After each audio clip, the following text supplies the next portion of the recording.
With Cut at my disposal, it was time to visit some previous areas to get some good loot. Taking Diglett's cave to get back to where I was before, tragedy struck. Dumbo the Raticate was struck down by a magnitude Diglett out of nowhere.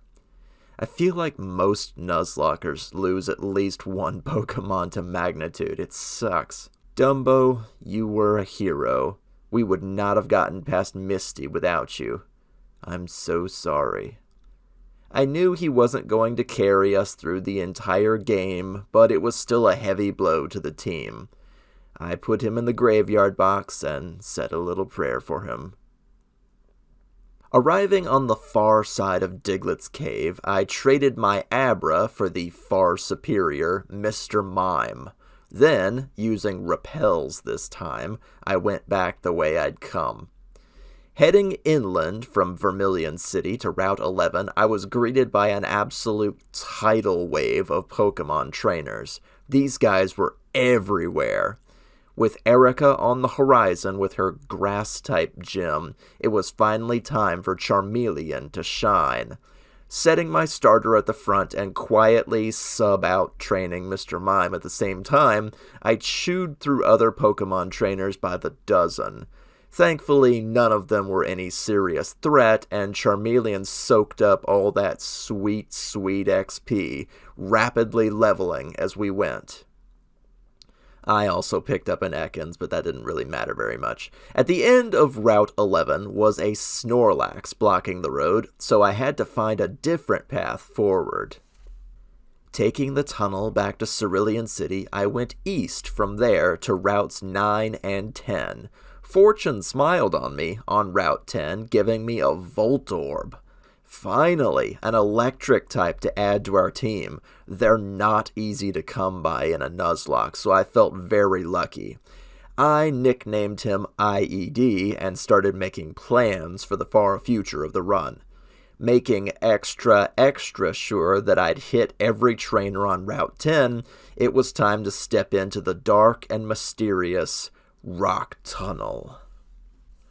Despite it being dark and maze-like, the HM Flash and the tag team duo of Charmeleon and Mr. Mime saw me through. And let me tell you, once Mr. Mime learned Psybeam and Magic Leaf, it was basically over for anyone standing in our way. I was honestly surprised at the sheer number of trainers in this pitch-black tunnel, but hey, more XP for us, right? What the... Get a load of this guy! He's dressed up like a Pokemon! You guys think I'm weird, but it looks like there are furries in the Pokemon world too. There's even a trainer later on that says Clefairy is the most popular mon to dress up as, which makes Bill turning himself into a Pokemon an even deeper situation. Dude just wanted to be his fursona. I don't judge.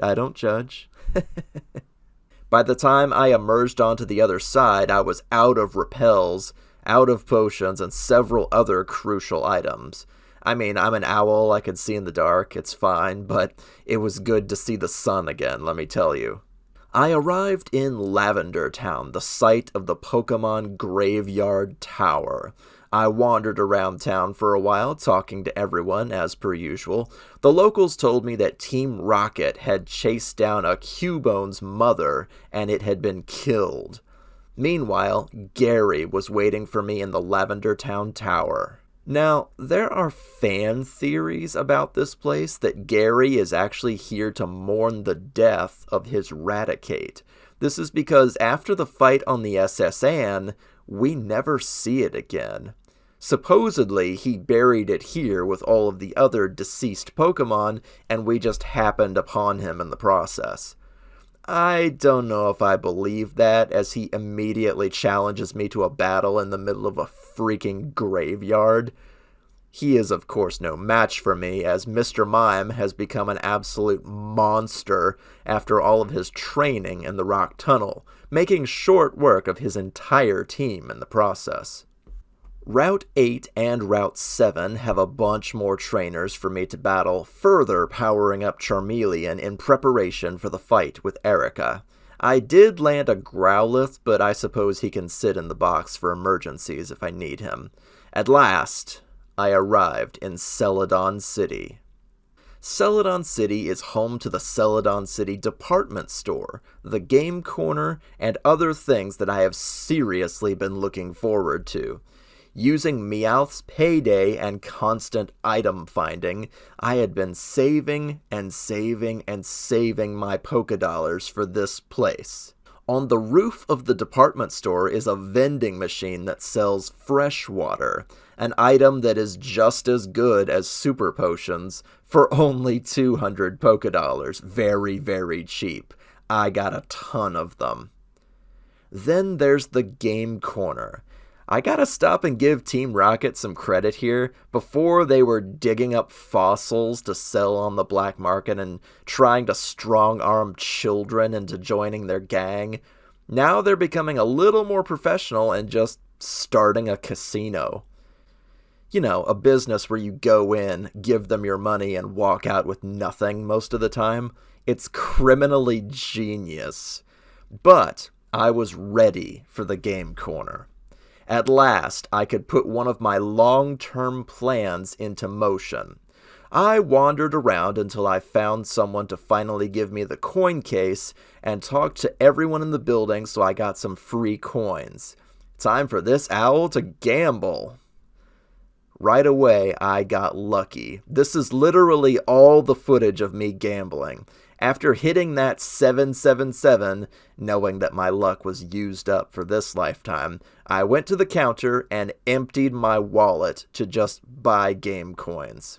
You see, the reason that I've been carrying a Meowth around with me, getting extra items to sell, using payday to get a few Pokédollars here and there, was for this moment. The game corner prize area. They actually have Pokemon as prizes, and I wanted that Dratini. This was my big brain moment. I nicknamed him Alabaster and immediately put him in my party. With my plan for the game corner, which I'd been planning for since the very start, a smashing success, it was time to take on Erica. I'd cleared out all the Pokemon trainers on all the routes that I could reach, and finally, Charmeleon had learned a move that was better than Ember. Flamethrower.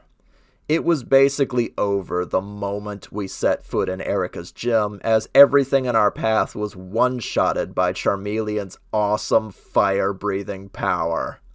Erica herself sported some pretty impressive grass types, but unfortunately the direct type advantage that I'd brought with me just put her down before she even had a chance to act. I mean, hey, we had to sweat through the first 3 gyms for typing, so it's actually nice to have one that was directly in our favor from the get-go. Better head back to your flower arranging, Erica. This Pokemon trainer's got way more ahead of him. The rainbow badge was mine, marking the halfway point of my Nuzlocke journey through Fire Red. Oh yeah.